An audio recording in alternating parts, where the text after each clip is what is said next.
Hey, give this video a thumbs up, subscribe, and ring the bell for future notifications of all other videos. Well, now you got me dancing. Hey, YouTubers. How's everybody doing today? Hope you're doing great. This video I'm going to make about relationship and how I went through life with mine and my experience. And hopefully my experience that I give you of my wisdom that I got out of it helps you building a good, solid relationship. And I might put this in part series. So I might go over a couple of Wednesdays because, of course, Wednesday, wisdom talk. And that's what today is. So this will be part one that I can think of right now. And I've been talking about this for the longest, about doing a video like this. I know I've touched in several videos talking about this, but here I am today talking about it. I'm going to start off with a slight little intro, get to one part, and then stop. And the intro of getting into this is when I was younger. And of course, when I was younger, I'm not going to get too much into weedy stuff or things of that nature. But I will say when I was younger, I didn't really date. I had never had a girlfriend in my junior high school or even in my high school. Never really had a girlfriend. So again, going through my junior year, my high school year, never really had a relationship.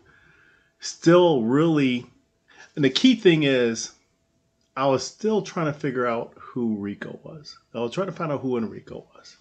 And that stems from trying to figure out my background.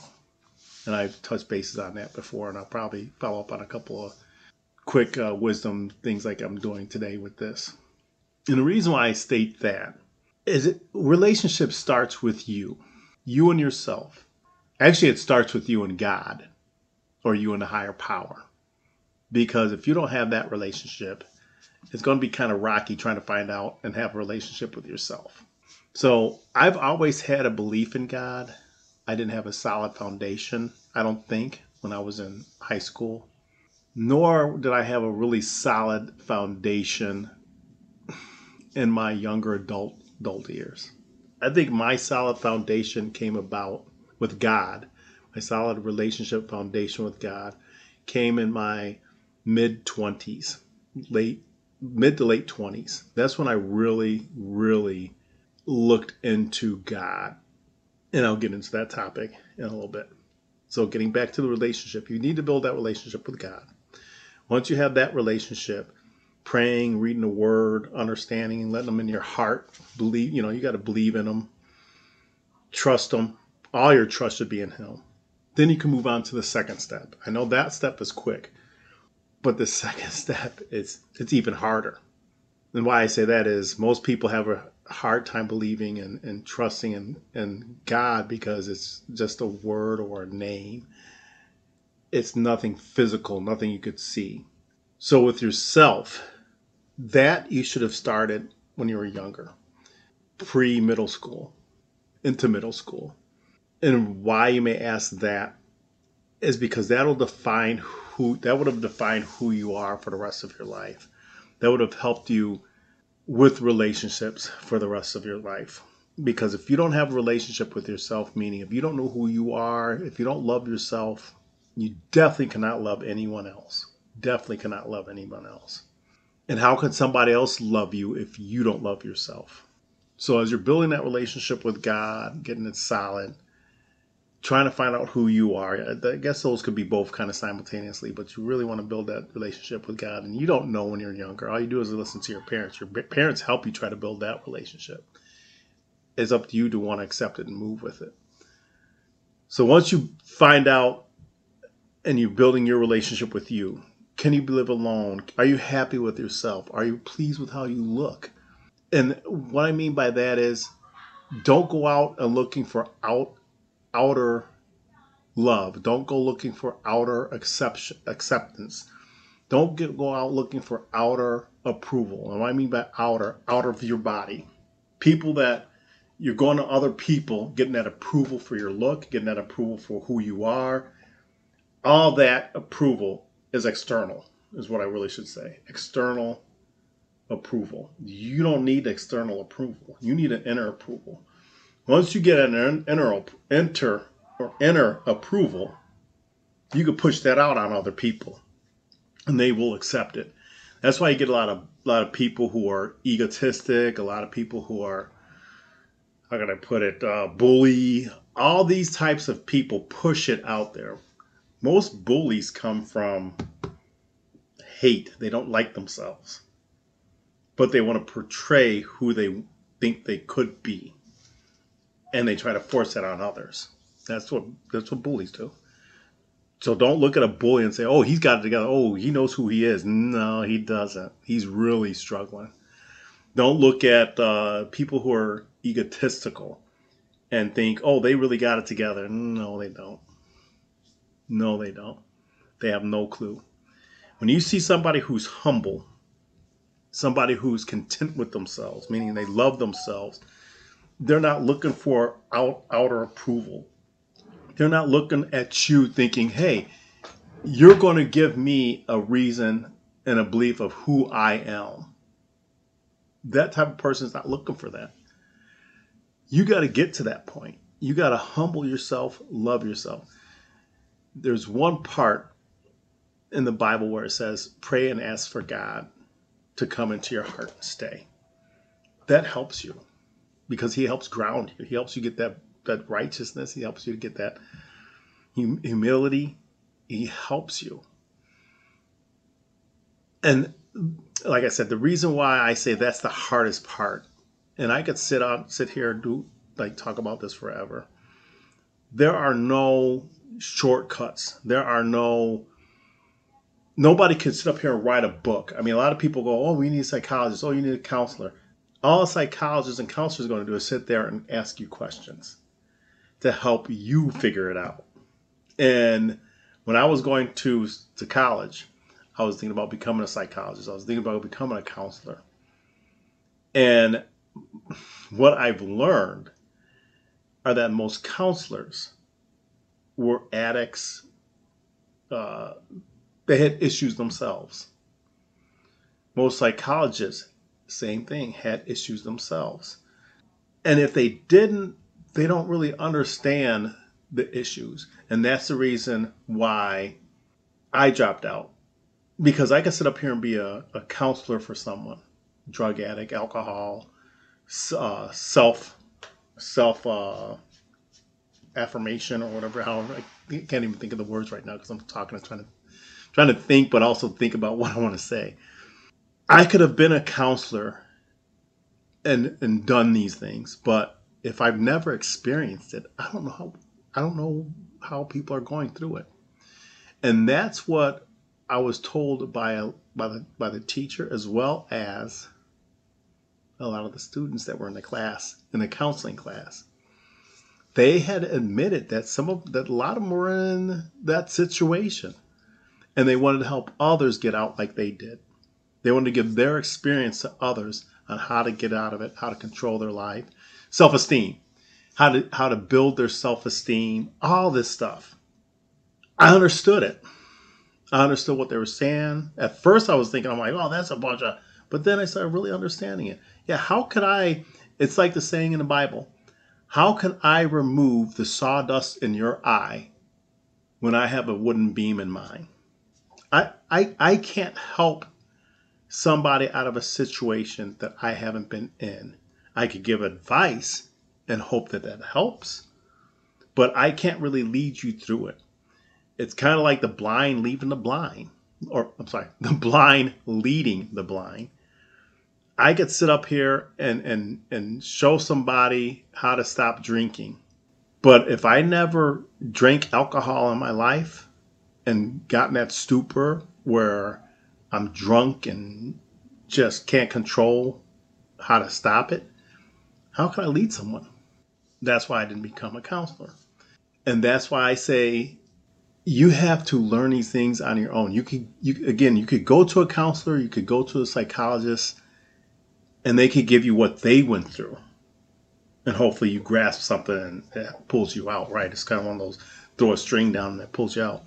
But you have to build that confidence yourself. You have to find out who you are. And by looking at people like celebrities and people that are rich, that's not going to help you either. You truly have to sit down and say, hey, like for me, how I really found out how who I was, and my main thing was basically where did I come from? You know, I'm a black male, and black males, black females, black Americans have this wall because of the slave trade. We don't know where we came from. Our last names aren't even our last names. Most of our last names are from slave trade, the slave owners, or the people that came to America, black Americans that came to America. They took on a Westerner name, just like Asians take on Westerners' name, just like some Mexicans take on Westerners' name. Everyone who comes here to America tend to uh, want to adapt to the American ways. And to sit up here and for me, when I was younger, to say, oh, my name is Johnson. My family history goes back with all the Johnsons. No, my name wasn't Johnson. It was either given to me or my ancestors, when they were freed from slavery, or they took it on if they weren't slaves. So that was my big issue, was that I needed to find out who I was. Where did I come from? What made Enrico? You know, I did a lot of self awareness, a lot of self understanding, loving to be in my black skin, loving to be a black American, loving to be black me, Enrico, loving my name, Enrico, loving that I may never be the strongest, loving that I may not be the most handsome, loving that I might not be the most physically attractive. I had to love myself. I had to get in that relationship with myself. I had to be comfortable when I was single, I had my own place. I had to be comfortable to go to work, come home, make food that I like, sit on my couch and relax in silence and enjoy that peaceful silence time with myself and think. Think about what I want to do next. Think about back then I kind of knew who I was, but I just didn't know where I came from. So I was always thinking about, how do I find that out? How do I find out where my family came from? It took a while. It took a while to get to that point, to accept and love me. I didn't mistreat myself. I didn't cut myself down. Nor did I have low self esteem. If I had low self esteem, it was relationship wise. But it wasn't a low self esteem to where I allowed somebody to, how can I put it? Or not somebody, but allow several women, because I'm heterosexual, I like women. I would not allow a lot of women to take advantage of me. And I learned how to accept the things that I did not do correctly. Like if somebody said, Rico, you did this, I was willing to accept and say, yes, I did. Please forgive me. It was my bad. I shouldn't have done that. I also was able to, because a lot of Americans can admit to this, crying in front of people, letting your emotions show. I was raised to be a man. My dad didn't show a lot of emotions.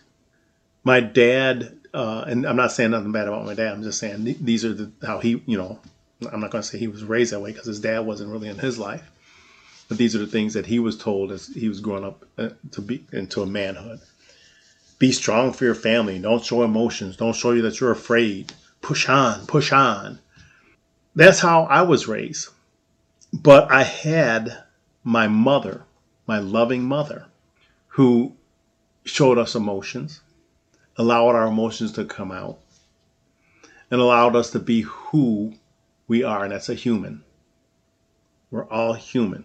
Allowed us to be creative, allowed us to do all this stuff. And that helps round you out. Don't be closed minded.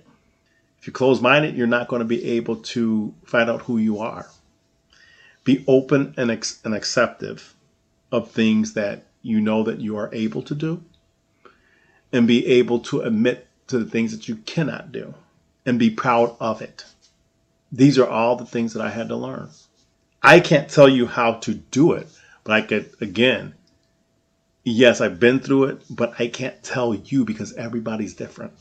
We have similarities, but we're all different with our emotions and how we control them. I hope what I'm saying isn't just a bunch of babble. I hope you're understanding what I'm saying with this first part. I don't want to be too long with this either. I'm about to end it now and then start part 2 with building a relationship with someone, but I'm going to put a twist in there. Building a relationship with someone where you weren't ready to go down that path because you weren't ready to really love yourself totally, fully. We'll get into that one on our next Wednesday Wisdom Talk. So with that, start loving yourself. Start finding out who you are and be happy with who you are. That's into part 1. I hope you have a great day. So, if you want to watch that video that I mentioned in this video, click over here.